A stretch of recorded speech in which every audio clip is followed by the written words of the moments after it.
Imagina que faltan 2 semanas para las elecciones. Ajá. Sales a caminar por tu ciudad y, no ves ni un solo espectacular tapando los edificios. No hay bardas pintadas con nombres en letras gigantes. Un milagro, francamente. Exacto. No hay volantes tirados en el piso y cuando enciendes la radio no escuchas ni un solo jingle pegajoso repitiendo una promesa vacía. ¡Guau!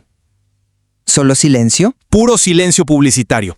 Y la pregunta es, ante ese escenario, ¿votarías con mayor claridad o simplemente te desconectarías del proceso y dejarías de participar? Es una gran pregunta. Hoy nos adentramos en el documento maestro de una iniciativa ciudadana que está generando muchísima atracción, llamada México Decide Mejor. Y es un texto fascinante porque parte de un lema que redefine el problema estructural de nuestra democracia. El de no se trata de gastar menos. Así es, no se trata de gastar menos, se trata de decidir mejor. Yo argumentaré a favor de este rediseño porque creo que pasar de la propaganda a la transparencia es el antídoto definitivo que necesitamos. Y yo por mi parte sostengo que aunque el ahorro es urgente, digamos, asumir que una plataforma digital creará automáticamente ciudadanos informados es subestimar la complejidad de la participación ciudadana. Pues entremos en materia. La pregunta central que emana de estos textos es profunda.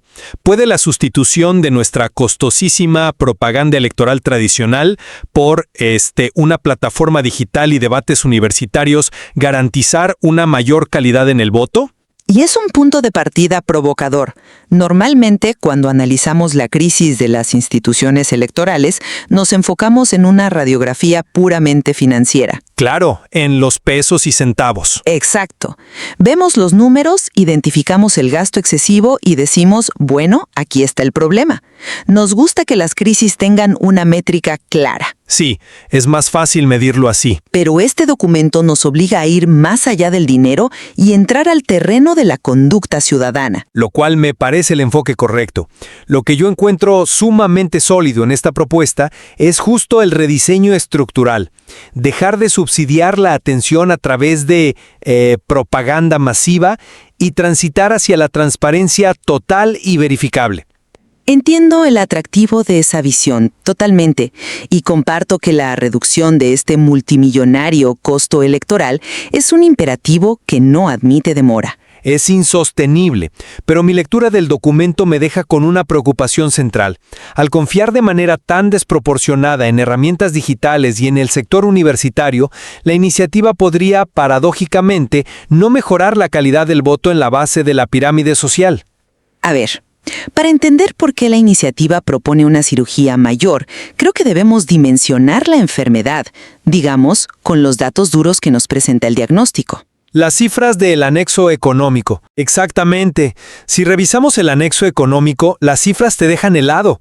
Estamos hablando de 20,000 millones de pesos tan solo en la organización del aparato electoral. Una locura. Y más de 10,000 millones de pesos en financiamiento público directo a los partidos. Y eso es solo el piso. A eso hay que sumarle los altísimos costos operativos de las campañas en sí. Sí, claro. La movilización territorial, los eventos masivos, el ejército de personas repartiendo gorras y playeras en los semáforos. Exactamente. Es un sistema financieramente insostenible. Pero lo brillante del planteamiento central del documento no es solo decir gastamos mucho, sino demostrar que esta propaganda intensiva no mejora en absoluto la decisión del votante. Empapelar las calles de una ciudad no genera debate cívico. Genera contaminación visual, nada más. Justo eso. Por eso el documento plantea 5 principios rectores, empezando por la transparencia total y una plataforma pública nacional. Y los debates obligatorios, claro. Así es. Al quitarle al candidato el escudo del eslogan publicitario, lo obliga a centrar a un terreno de análisis comparativo. A ver, reconozco absolutamente la precisión de ese diagnóstico económico. Las cifras son escandalosas y el modelo actual de financiamiento es insostenible en un país con nuestras carencias. Totalmente de acuerdo. En eso, el documento acierta de lleno. Sin embargo, mi cuestionamiento va hacia la viabilidad práctica y la mecánica conductual de la solución que proponen. ¿A qué te refieres exactamente con la mecánica conductual? A que la reforma hace una suposición gigantesca sobre el comportamiento humano.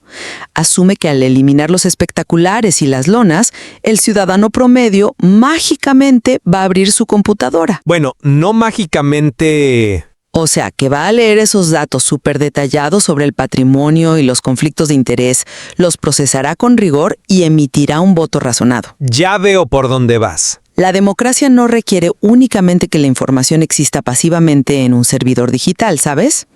Requiere mecanismos de conexión reales con el votante. Pero creo que ahí es donde nos ayuda a visualizar cómo funciona la comunicación política actual frente a lo que propone el anexo legal. A ver. El sistema de hoy opera bajo la lógica de la economía de la atención. Es, haz de cuenta, un megáfono gigante. Los partidos creen que por gritar más fuerte, su mensaje es más persuasivo. Saturando tu trayecto al trabajo con 1000 bardas pintadas. Exacto. Lo que México Decide Mejor propone es apagar el megáfono y construir una biblioteca de cristal. Si miramos las proyecciones, este rediseño hacia plataformas y debates permite un ahorro de decenas de miles de millones de recursos públicos. Al apagar el megáfono, eliminas el ruido estridente que impide el razonamiento. Yo lo abordo desde otro ángulo. La analogía del megáfono y la biblioteca es fantástica para ilustrar el punto, pero pongamos la prueba en la realidad. Adelante. El ahorro de esas decenas de miles de millones es innegable. Pero el propio documento advierte en sus primeras páginas que la democracia no se fortalece únicamente con mayor gasto. Ajá, ¿es uno de sus postulados? Pues ese es un arma de doble filo. Por la misma lógica, la democracia tampoco se fortalece únicamente recortando el gasto. ¿Por qué lo dices? El gasto actual es a todas luces ineficiente. Porque ese megáfono gigante, por ruidoso, molesto y primitivo que nos parezca, actualmente cumple una función de penetración. Llega a poblaciones en el transporte público, en el tianguis. Sí, pero ¿con qué tipo de mensaje? Llega a comunidades alejadas, poblaciones que no tienen el hábito, el tiempo o los datos móviles para consultar proactivamente una biblioteca digital. Entiendo el punto de la brecha digital. Si tú apagas el megáfono abruptamente sin haber construido un puente sólido hacia esa biblioteca, estás dejando a millones de votantes en el silencio absoluto. Pero detengámonos ahí. ¿Realmente es un silencio absoluto que daña la democracia? ¿O es apagar una interferencia nociva? Yo creo que la información, aunque sea básica, tiene que llegar. Porque debemos preguntarnos con mucha seriedad qué tipo de información estaba saliendo de ese megáfono.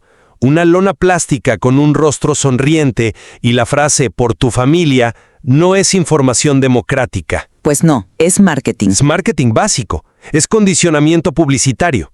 De acuerdo, es marketing. Pero genera un reconocimiento de nombre, que es el nivel base de la participación. Ese es un punto interesante, aunque yo lo plantearía de otra forma. Es un nivel base que nos cuesta 30,000 millones de pesos y no nos permite evaluar la capacidad real del candidato. Pero si reduces la propaganda, el peso de informar recae en la nueva plataforma digital, y el ciudadano promedio, el que va en el metro, no va a leer un PDF de declaraciones de impuestos. La respuesta intuitiva es que no lo hará, claro. Pero la genialidad del mecanismo que propone el punto 5 de la iniciativa no requiere que cada ciudadano lea un PDF. Entonces, ¿cómo logras el beneficio esperado de decisiones más informadas que promete el texto? Porque el mecanismo de centralizar la información verificable cambia el ecosistema entero. El anexo legal establece que si un candidato miente en esta plataforma, hay penalizaciones legales inmediatas. Ok, lo que esto hace es centralizar la verdad. Hoy en día, la guerra sucia prospera porque no hay un repositorio oficial, o sea, no hay a dónde ir. Claro, son puros rumores y filtraciones. Exacto. Si la iniciativa obliga a transparentar todo en un solo lugar, el periodista de investigación o el candidato rival no tienen que perseguir rumores. Van a la plataforma, descargan los datos y si hay una incongruencia, estalla el escándalo basado en hechos. Ya veo. No necesitas que 90 millones de mexicanos lean el servidor. Necesitas que el ecosistema mediático y analítico tenga materia prima verificable para nutrir el debate público. Entiendo la teoría del ecosistema. Estás describiendo una especie de modelo de goteo o trickle-down de la información democrática. Ándale, algo así. La plataforma nutre a los periodistas y analistas y ellos nutren al ciudadano. Exactamente. Provees herramientas estructurales para elevar el piso de la discusión. Es un argumento convincente. Pero ¿has considerado la carga analítica que asume?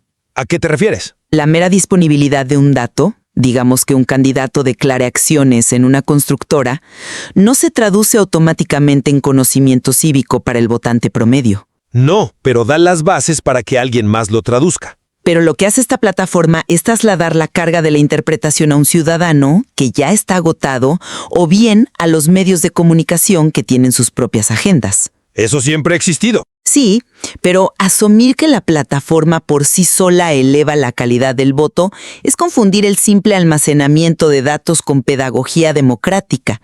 Estás limpiando la elección de contaminación visual, sí, pero construyes un modelo para un votante sumamente analítico. Me parece una crítica súper válida. Y de hecho, los redactores del documento maestro anticipan exactamente ese vacío entre la disponibilidad del dato y la pedagogía democrática. Ajá, ¿y cómo lo resuelven? Ahí es donde entra la pieza más audaz del rompecabezas. El punto número 6. El rol de las universidades. El famoso arbitraje académico. Así es. El documento propone explícitamente que las universidades, públicas y privadas, asuman el rol de observadores ciudadanos. Y organizadores de debates, ¿no? Correcto, organizadores de debates obligatorios y verificadores de la información electoral, dado que, como bien señalas, interpretar una declaración patrimonial compleja es demasiado para un ciudadano sin tiempo, se delegue el arbitraje a la educación superior. Es un cambio de paradigma brutal. Piénsalo estructuralmente. Le quitas el control del formato de los debates a las televisoras o a los burócratas electorales y se lo das a la academia. ¿Sí? Esto aporta un rigor metodológico sin precedentes. Las universidades van a tomar esa materia prima del servidor digital, la van a analizar y van a sentar a los candidatos frente a estudiantes y académicos. Lo siento, pero simplemente no compro esa idea. Déjame decirte por qué. A ver, adelante. Ese es precisamente el punto ciego más peligroso de la iniciativa, a mi parecer. Delegar la organización de debates y la validación de la información a las universidades tiene un riesgo altísimo de elitizar el proceso electoral. Elitizar. Las universidades públicas en este país son de los foros más masivos y plurales que existen. Millones de jóvenes estudian ahí. Son plurales internamente. No te lo niego, pero el discurso académico sigue teniendo una barrera de entrada.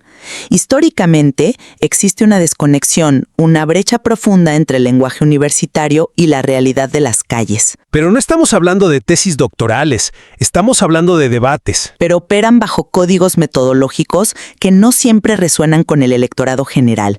Si convertimos a los académicos en los árbitros exclusivos de la verdad electoral, estamos realmente cumpliendo el principio 5 de fortalecer la participación ciudadana masiva. Yo digo que sí. Decidir mejor. Creo que estás imaginando un escenario de Torre de Marfil que francamente no corresponde a cómo funcionan las universidades públicas hoy en día.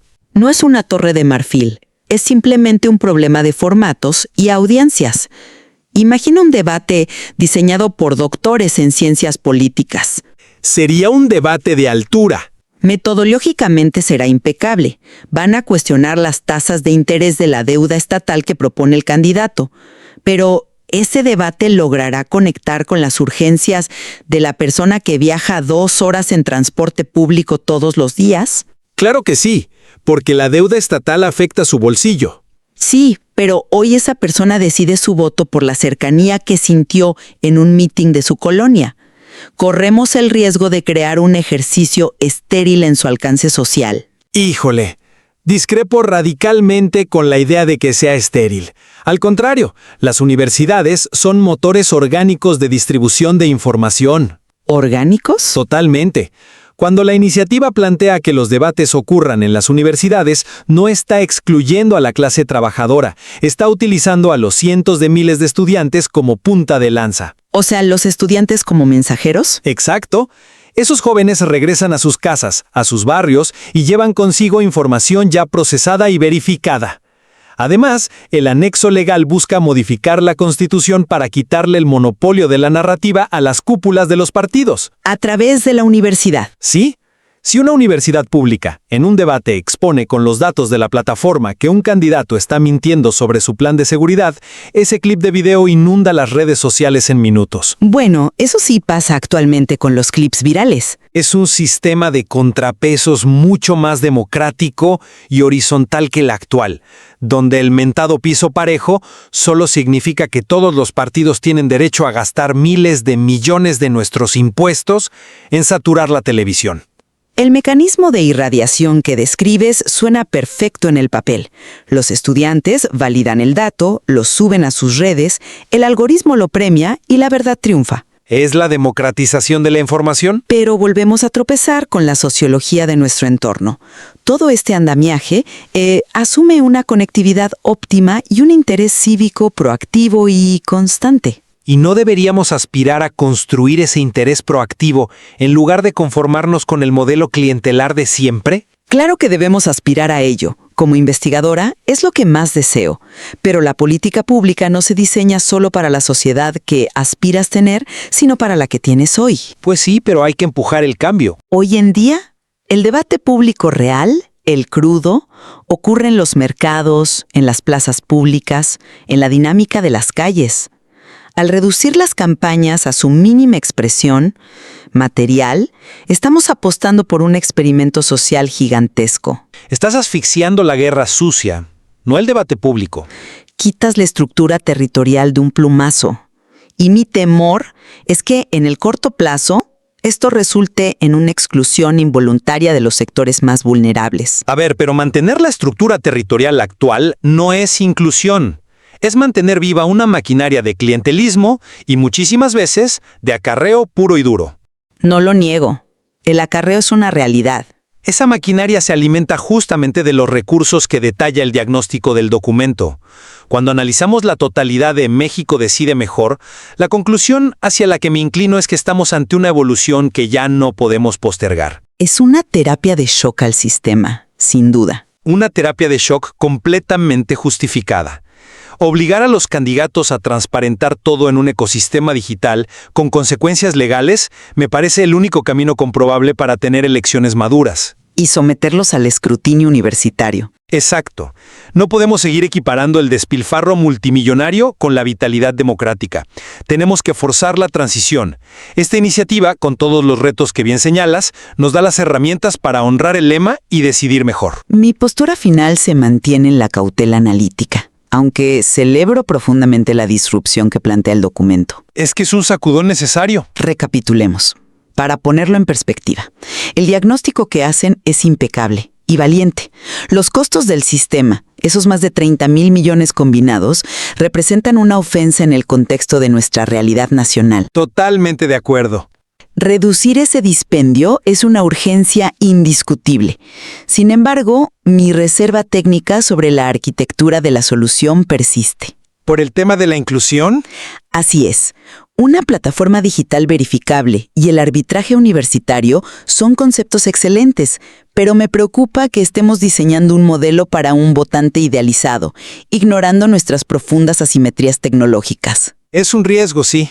El objetivo de tener un voto de mayor calidad en todos los estratos es el correcto, pero si la ejecución no logra traducir esa información en un diálogo verdaderamente popular, nos quedaremos con una democracia de nicho, muy barata, muy transparente, pero menos representativa. Pues es un debate de fondo y ambas perspectivas revelan la tensión natural de intentar reformar un sistema tan arraigado. Lo que resulta innegable es que en México decide mejor está poniendo el dedo en la llaga. Eso ni dudarlo. El hecho de que este movimiento ciudadano esté actualmente en las calles buscando recolección de firmas y abriendo sus anexos técnicos al escrutinio en redes demuestra que hay un apetito real por cuestionar las reglas del juego. Absolutamente. Lograr articular una propuesta técnica tan completa, con anexos económicos y legales viables, ya es un mérito enorme. Nos saca de la queja. Exacto. Nos obliga a dejar de quejarnos pasivamente del gasto y empezar a evaluar modelos alternativos tangibles. El simple hecho de someter esto al escrutinio público eleva el nivel de nuestra conversación cívica. A quienes nos acompañan los invitamos a no quedarse solo con esta conversación. Busquen los documentos, revisen esos 5 principios rectores y formen su propia conclusión. Hay mucho material para analizar ahí. Porque al final, el dilema central está frente a nosotros. Cuando vemos la fractura financiera de nuestras campañas, basta con recortar un poco el presupuesto para enyesar el sistema actual, o es momento de dar el salto al vacío, apagar el ruido del megáfono y aprender a navegar por la biblioteca. Una gran reflexión. Hay muchísimo más que explorar en los detalles de esta iniciativa para definir cómo queremos construir la participación ciudadana de las próximas décadas. Gracias por acompañarnos en este análisis y hasta la próxima en The Debate.